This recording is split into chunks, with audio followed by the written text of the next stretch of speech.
আইয়ামে তাশরিকের মাসআলা। জিলহজ মাসের 9 তারিখ ফজরের নামাজ থেকে শুরু করে 13 তারিখ আসর পর্যন্ত এই সময়কে আইয়ামে তাশরিক বলা হয়। আইয়ামে তাশরিকের দিনগুলোতে প্রত্যেক ফরজ নামাজের পর পুরুষদের জন্য উঁচু আওয়াজে একবার তাকবীরে তাশরিক বলা ওয়াজিব, আর মহিলারা এমন স্বরে পড়বে যাতে সে নিজ কানে শুনে।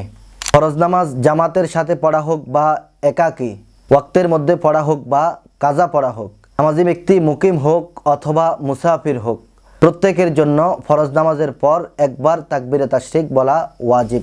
বিতির, সুন্নত, নফল, জানাজার নামাজের পর তাকবীরে তাশরিক নেই।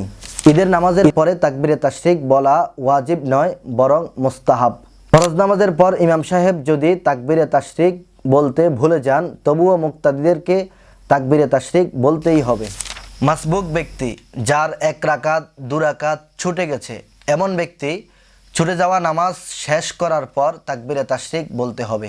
আইয়ামে তাশরিকের দিনগুলোতে যদি কারো নামাজ কাজা হয়ে যায়, তাহলে সে যদি ওই কাজা নামাজ উক্ত দিনগুলোতে আদায় করে, তাহলে সালাম ফেরানোর পর তাকেও তাকবীরে তাশরিক বলতে হবে।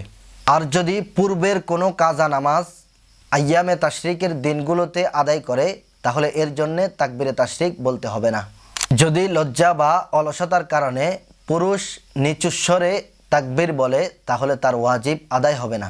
আরেকটি মাসআলা আমাদের জেনে রাখা দরকার যে, যদি কারো তাকবীরে তাশরিক বলার পূর্বে অজু ভেঙে যায়, তাহলে তাকবীরে তাশরিক বলার জন্য পুনরায় অজু করতে হবে না।